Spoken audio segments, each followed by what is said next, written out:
Welcome to EchoCast and welcome Rukmani Kuppaswamy. Rukmani is a professor of biology at the Hill College in the great state of Texas and has taught for over 25 years at places like Hill, Northwest Vista College, Laredo Community College. Prior to her inspiring work to inspire students in higher ed, she worked in research at Cornell and Hershey Medical College, or Medical Center, and she has a distinguished academic background of her own with degrees from Sophia College, Iowa State University, and is currently studying for her doctorate, her ed degree with an e-learning specialization. So we've got a ringer here on the show this morning here. We're very excited to have her here today, also as a 2022 Echo 360 E3 Impact Grant Award winner. Kind of a mouthful there. And to have her share more about her exciting work that she's been leading actually for a while now with engaged learning technologies like Echo Video, and how that work is now poised to be evolving and advancing further. So welcome, Rukmani. Great to have you on EchoCast. Thank you very much, sir. So I'm going to go ahead and share my screen over here with a presentation. So I have termed it. Now I have to make a modification. I know that the EchoCast mentioned exam view, but since I have been consulting with Dr. Busing, it is actually going to be Echo 360 plus point solution. And yes, definitely Echo 360 plus point solution. I find it very powerful. And so here is my presentation outline, a bit of introduction as to when I've been using Echo 360, and I would like to also share some student work that I have been doing for nearly 5 years now. And then I'll get into aspects of my title and then talk about the various types of activities that the students are going to be working upon. So let me go ahead and stop this share over here, and I'm going to pull up the screen of a course, a current course. This is actually a current course, and this student is a student in my current class, the A&P Part 1. And this is from the study guide of the student. And so you can see that the students sort of take down notes as they are watching these audio videos for each of the topics that they are presented with every week. Plus, they also respond to some clicker questions, etc. So let me go ahead and refresh this. So you can take a look that within the LMS that we utilize, which is Schoology, we have this avenue of creating this Echo 360, I guess it's called an app, any case, and then you can actually post all these audio videos along with any other items that you have for the class.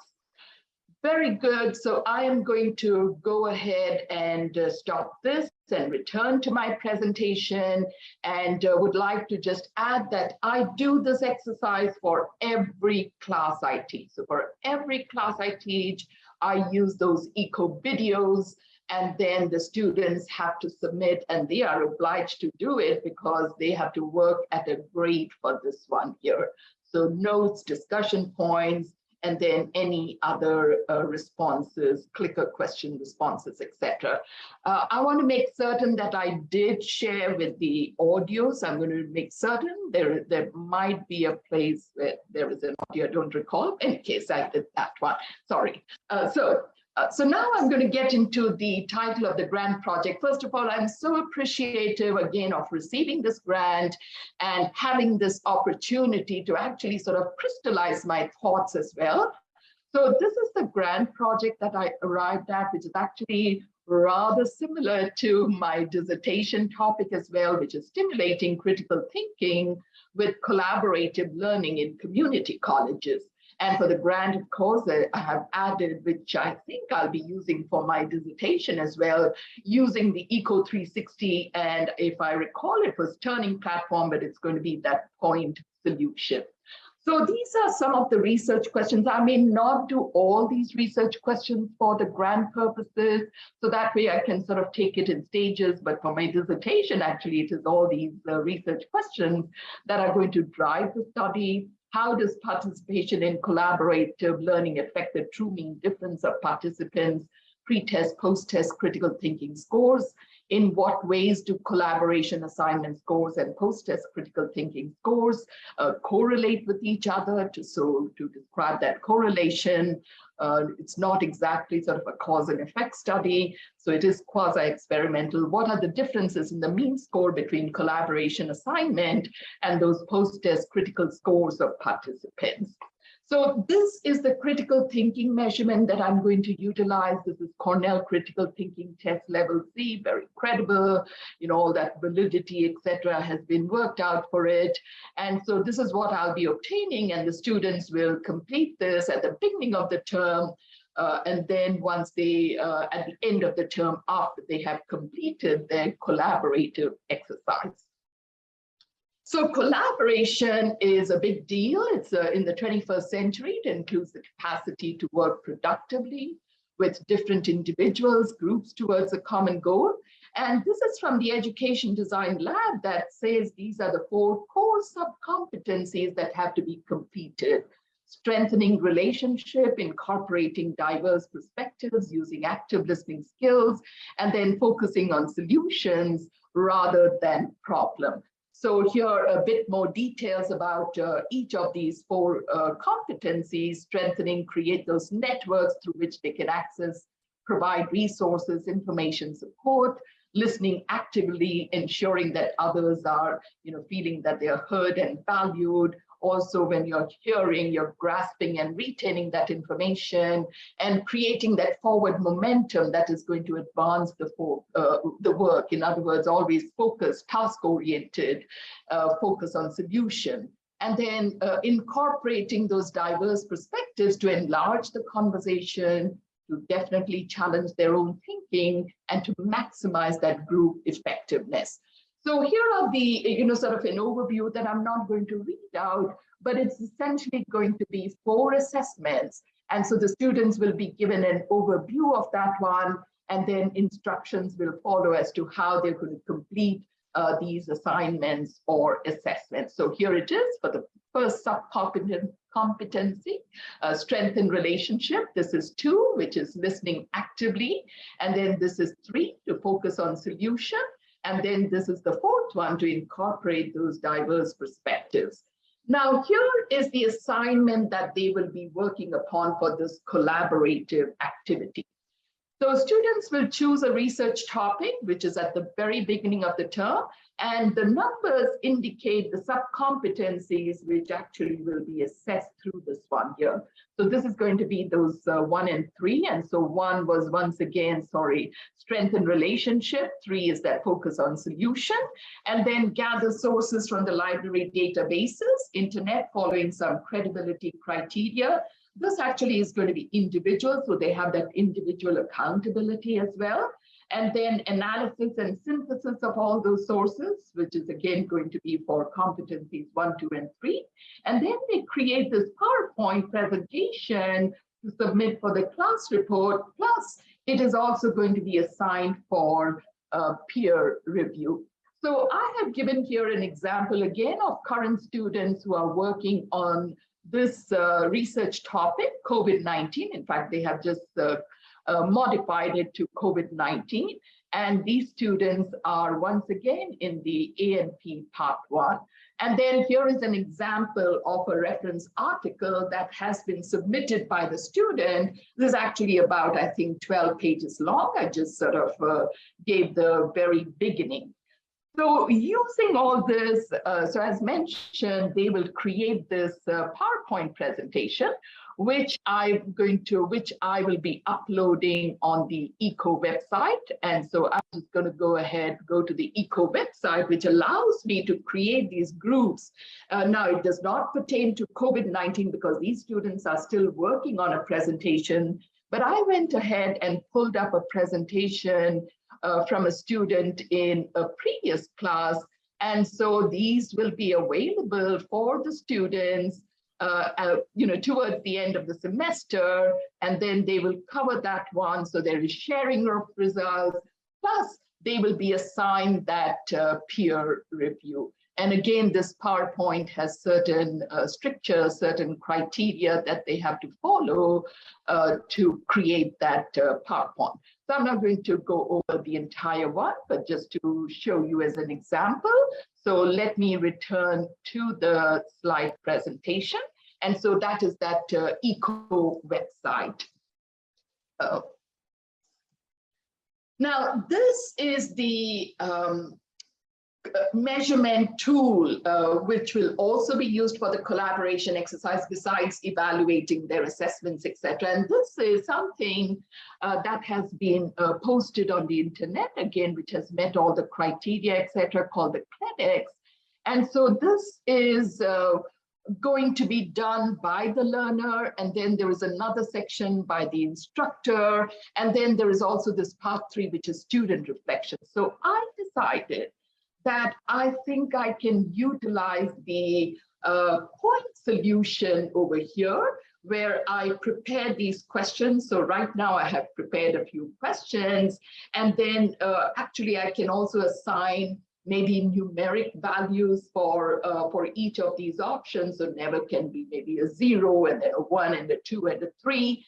And then based upon, once they complete the, so here I just picked up a few questions and created this point solution multiple choice based upon the training that I received again from ECHO. Thank you very much for that one. And also I have an opportunity. So these are multiple choice, and then, but they can also write out their descriptive one, which is one other. So issues that were raised. And so they can actually be writing out, which again, I will have, the avenue to go through them, and then maybe supply some qualitative data besides that quantitative data. Now, in terms of data analysis, the quantitative part, I just wanted to quickly touch upon that one. So the first research question, because it's comparing that pre-post test, I'll be utilizing, first of all, SPSS software, which again, I have got some experience because of one of the courses that I completed. And so I will do the paired samples t-test and also the ANOVA. And then in terms of research question 2, it's going to be a simple regression. And then in terms of the question 3, it is the Pearson correlation and also that Pearson R-square indexes that will sort of describe the strength of that relationship or the strength of that correlation. So this comes to my end of the presentation. Thank you for your attention. And so now.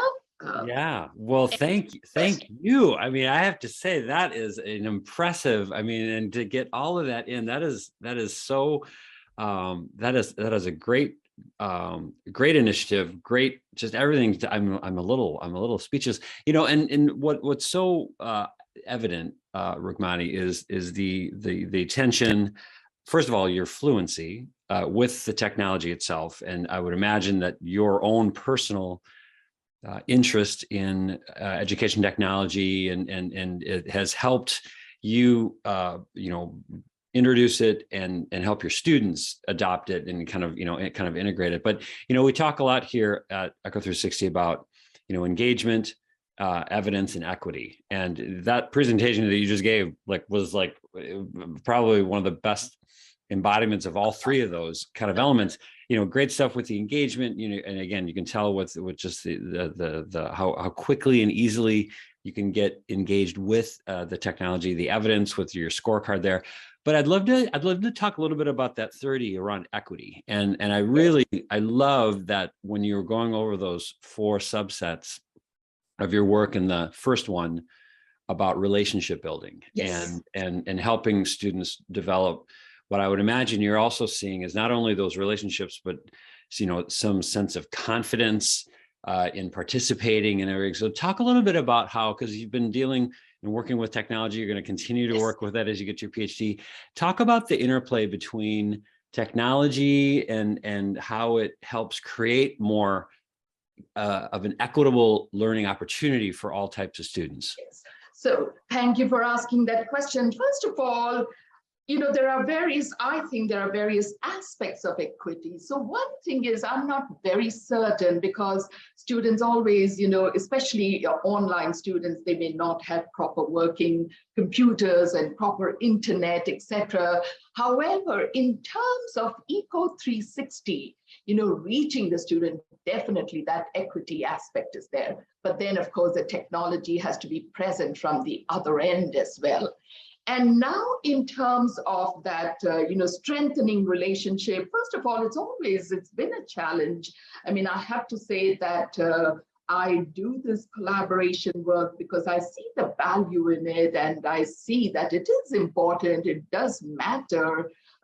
However, in many instances, I don't think I completely succeed. And, I have to say that maybe sometimes I fail rather miserably, but I continue to do it because, again, I think it is important because there are classes where students simply do not want to get together with other students, or they get irritated or frustrated because others are not responding to them.